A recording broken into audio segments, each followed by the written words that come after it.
Hello, ladies and gentlemen, and welcome to our interview with Aaron Painter. Aaron is the CEO of NameTag Inc., the identity verification company that stops social engineering attacks at the employee IT help desk. So, Aaron, welcome to our Risk Management Show podcast today. Thanks, Boris. It's great to be here. Absolutely, it's my pleasure. Aaron, I believe that we will have a thoughtful conversation on the topic of risk at the help desk, in the customer support, or more in general on the identity verification. But before that, could you tell us a short story about your career path, what brought you to where you are right now, and what you guys at NameTag up to these days? Yeah, for sure. I spent most of my career, about 20 years, living and working around the world, mostly outside the U.S. I live in Seattle, Washington today in the U.S., but spent 5.5 years in China, 4 years in France, 4 years in the U.K., a couple years in Brazil. A good portion of my career was with Microsoft. I had this great pleasure of working on the enterprise business, and first in product, in Office, in kind of the early days when Microsoft Office became more of what we called then the system. You would think of it now kind of Office 365. And then a lot of time helping to open Microsoft in new countries around the world. Who was our first person? Who was our third person? What did we sell? How did we transact? Microsoft was a big company, but that was to me one of the most kind of fun entrepreneurial angles, and a chance to really honestly make an impact in local countries, because you had important multinationals, you had important governments who wanted to understand how they could use technology in new ways to solve business or public sector problems. And that really was fun for me, was thinking about how to match technology with some of their needs. After that, I left. I ran a company that was based in the UK. I was Amazon's largest partner in Europe, helping large enterprises think about moving to the cloud. And then about almost 4 years ago now, I started NameTag to focus on really this risk that you outlined, but this risk that happens at the help desk, the risk that happens at customer support. For me, it was deeply personal. I had several friends and family members who sort of had their identity stolen or compromised. Someone called, and said that they were the person, and the help desk person did the best they could to try and assess who they really were over the phone, and they asked things like security questions, which unfortunately we all know don't really work and don't keep us account safe. A bad actor was able to answer those questions using the information they got online, and they were able to take over valuable accounts of my friends and family members. And that made me realize there had to be a better way to really trust, who is behind a screen, whether you're logging in online or you're calling for support. And so I was able to assemble this really incredible team of security professionals, and we set out to build a really innovative solution to what's become an all too common problem. Fantastic. So maybe before we go to specific topics of risk and at the help desk, maybe we can discuss just the current landscape of identity authentication methods and their respective strengths and weaknesses. So so people understand where we are in the kind of landscape. Yeah, for sure. It feels like today we are seeing an epidemic of really things like ransomware attacks that are starting at the help desk. And, it started getting more public really in late August of last year, and it's really only continued at sort of a breathtaking pace since. One of the most notable things that sort of raised awareness in this category was the casinos in Las Vegas, particularly the firm MGM, where people went to Vegas and they went to go check into their hotels, and suddenly they couldn't check into their hotels, and the networks were offline, and it became a very visible and public attack. And it stemmed from someone a bad actor group, we now know go by many names, but Scattered Spider is sort of their most common. And they were able to look up an employee's credentials on LinkedIn, and then they called the help desk at MGM and pretended to be an employee, happened to be an employee who had a lot of good access, privileged access rights. They answered the security questions that the help desk rep gave or asked, and then they were able to gain access and cause damage inside MGM's network. That happened in August, and in the US, we have this new sort of Securities and Exchange SEC legal regulation that's come out that said by December of last year that large organizations needed to formally disclose when they had cybersecurity incidents. And so firms like MGM were getting ready to, formally comply with that. And so they disclosed this incident. And it was very good in the spirit of transparency, because many people started to say, oh my gosh, this happened. Now I understand why I couldn't check into my hotel in Las Vegas. And then what we saw in the months since were several other large multinationals, one by one, start to disclose that they were victims of a very, very similar type of attack. By the end of the year, we saw public disclosure of about 230 large companies alone that were victim of the same kind of attack. And then it just sort of continued, and it's continued into the new year. And so it's raised awareness that really what's happened now, one of the most vicious types of attack, the most common at the moment, happens to be these attacks on identity, where someone calls a help desk, pretends to be a user, gets locked out, or that they are locked out. They upgraded their phone, they reset their password, for whatever reason they can't get in. The help desk rep has limited tools at their disposal, and the bad actor takes advantage. Mm-hmm. So how do you think all the security breaches could have been easily prevented? Yeah, you mentioned authentication earlier, and one of the interesting things is that, since the early days of computing, we've really had usernames and passwords. And over the years, we've tried to make them more secure by adding things like multi-factor authentication, right? Additional layers on top of a password to help keep accounts safe.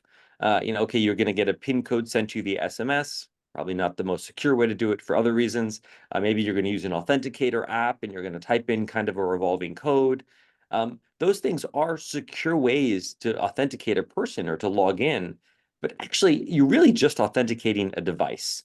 What you're really saying is, I know that the person is holding the mobile phone that they're supposed to have to receive, maybe that phone number or the SMS that they was sent to them, or that they have the authenticating app going and the PIN reveals itself.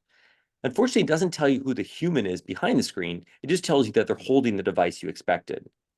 And so the side door in that these hackers are exploiting, that's become so common, is simply to call and say, you are locked out. You upgraded your phone. You couldn't receive the PIN. Something's wrong. And then you're back to these really primitive methods of trying to verify who the human is behind the screen. And that simply just doesn't work today. Mm-hmm. So what does work? Biometrics or other methods? Yeah, we believe the closest analogy might be when you go somewhere in person. In it's called the olden days, especially meaning pre-pandemic, let's say you were going to an office regularly, and let's say you had issue with your network access and you were locked out, you might go to an IT help desk. You might go to the security desk. You'd probably show them your government issued ID, your national ID card, your passport. Somebody there would look at it and they compare it and it's okay, it looks like you. Let's go ahead and reset things. Now, that process largely works. The trick is that it's easy to deceive, especially if that person is remote. So if that worker can no longer go in person to that desk and they're trying to get reset access in another way, it's very difficult to trust the identity of that person. So we believe that identity verification, of asking someone to sort of take a picture of their government issued ID, taking a selfie, allows us to do things, yes, like biometric face comparison and make sure they're the person pictured on the ID. But this technology, unfortunately, was invented for very different purposes. It was invented for financial requirements around what's known as, KYC, know your customer regulations, which are financial obligations to make sure that you're doing kind of regulatory check the box. Have we done our best to assess that this is the person who's, let's say, opening a new bank account? Coincidentally, though, when you call a bank after you've opened an account and say, now I want to do a transfer, they don't ask you for your ID again. They often ask you security questions, or they ask to send a PIN to your device. Mm-hmm. And so they're not able to reuse that method that they used when you open the account because it's not usually secure. There are leading attack vectors that happen today where you can too easily deceive the automated system that maybe it's someone else's ID, maybe it's a fake ID you've made and you in Photoshop, maybe it's a deep fake video of your selfie that you've created and are showing up to a webcam. And so we believe this idea of identity verification can solve the problem, but we needed a different type of identity verification. Mm-hmm. We needed one that used cryptography and AI to defeat AI and deepfakes. And that's what we've been able to build with NameTag. Mm-hmm. Well, fantastic. Yeah, you just mentioned deepfakes, and we before our recorded interview, we discussed with you some interesting case with Hong Kong issue. Can you repeat this to our audience? Yeah, this was just a wild incident. It really had an exciting news cycle about a week and a half, 2 weeks ago, where there was essentially a multinational with offices, let's say, in the UK and in Hong Kong. And conceptually, there was a finance controller based in Hong Kong who got an email from someone claiming to be the CFO and said, "Hey, we need to do these wire transfers." The person in Hong Kong said, thought it was a little bit suspicious because they're not normally asked for this kind of a thing. But then the bad actor proactively said, "Hey, you know what? A bunch of us are on a video call. Why don't you join the video call? And then you'll be able to, do your confirmation, do your what's actually recommended, something called visual verification. You'll be able to, see it's us and then feel comfortable to proceed with the transfer." So the controller joined the call, and it turned out the people on that video call looked familiar to the controller and they maybe sounded familiar, but they were actually deep fake videos that were being created in real time to trick and deceive that controller to thinking that they were on the phone with their colleagues. Therefore, they agreed to the wire transfers, and about 25 million US dollars ended up being transferred fraudulently as a result of deepfakes. So this has been a wild, it's gotten a lot of news because, there are always different social engineering tactics. You might call, you give the wrong answer to a password, oh, I've got an important deal, I need your help. And, I'm the CFO, I'm the CEO, help me get this deal done, controller or whomever, or bank personnel, bank employee. And, people have been successful in deceiving in the past using social engineering tactics, often by obtaining information that frankly has already been released publicly about you due to data breaches. But using Mhm. a deep fake was a whole new level, certainly of media excitement and awareness, where it's like, oh my goodness, you now can no longer trust the people that you think you're on an internal video call with. And so it's just brought a huge level of awareness to this concept of deep fakes and how it can be used to impersonate someone's identity. Fantastic. So, as cyber threats continue to evolve, including this AI and deep fakes, how can organizations proactively adopt their identity authentication strategies to effectively address emerging risks and vulnerabilities, so while still fostering a culture of innovation? Yeah, one of the most important things I think an organization should do is run their own internal penetration tests. Like we all do in the spirit of risk management, we see how bad things are, how much risk we have, how exposed we are.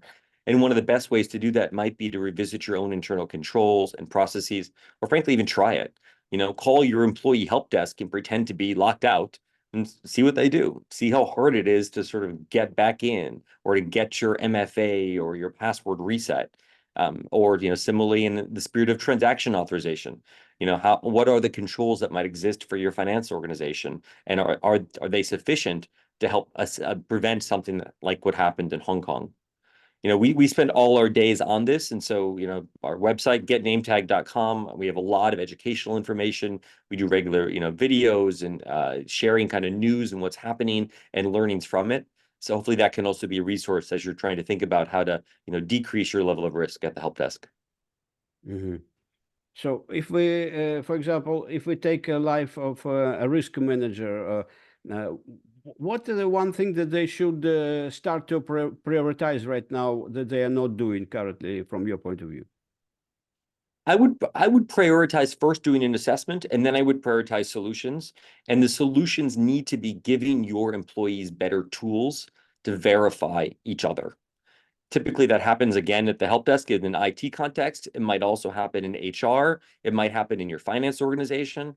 Anywhere high risk transactions are happening, the sort of those high risk moments, the tools that traditionally exist to verify who someone is are not sufficient. And so you need new ways and stronger tools to confirm the identity of a person for those moments that matter. Mhm. And what about a misconception from your point of view? What are the major misconceptions in this field of identity verification and authentication that you kind of strongly disagree with? I think the word identity has become overused. People say, "Oh, you've been identified because you typed in your email address on a website." Unfortunately, anybody could type in your email address. Anybody could go create a new email address in seconds. Or I've sent a text message to this phone number, therefore you've been identified. It's just not the same. Identity comes in many flavors, and the internet has made it wildly easy for all of us to create new identities, to have different identities, And unfortunately, it's made it too easy for us to impersonate someone else's identity. And so those are some of the big misconceptions I often see in this space. And it's difficult because we talk about identity verification as a cryptographically secure experience for these high-risk moments. Use the same word to mean a regulatory checkbox for compliance, or typing an email address. And unfortunately, they're not the same. All right. So if we summarize our interview for someone who is listening to it and would like to walk away with some 2 or 3 major takeaways, what would it be? Identity risks are happening today at points of contact, like the help desk, like the service desk, like transaction areas, and maybe in finance, or even with new employee hiring. Sometimes, and before you issue an offer letter, if that employee's been interviewed remotely, how do you know who it really is? Different parts of your organization are all susceptible to identity-related issues, risk today. And that'd be one of the biggest things I'd encourage risk professionals to go look at, is to understand where you might have vulnerabilities in your organization, because it's no longer hypothetical. It has become the leading attack vector that bad actors and organized crime groups are using to breach and really take over large organizations around the world today. Fantastic, Aaron. That were all my questions. Perhaps if I forgot something and you would like to add anything that is important to our audience, please go ahead.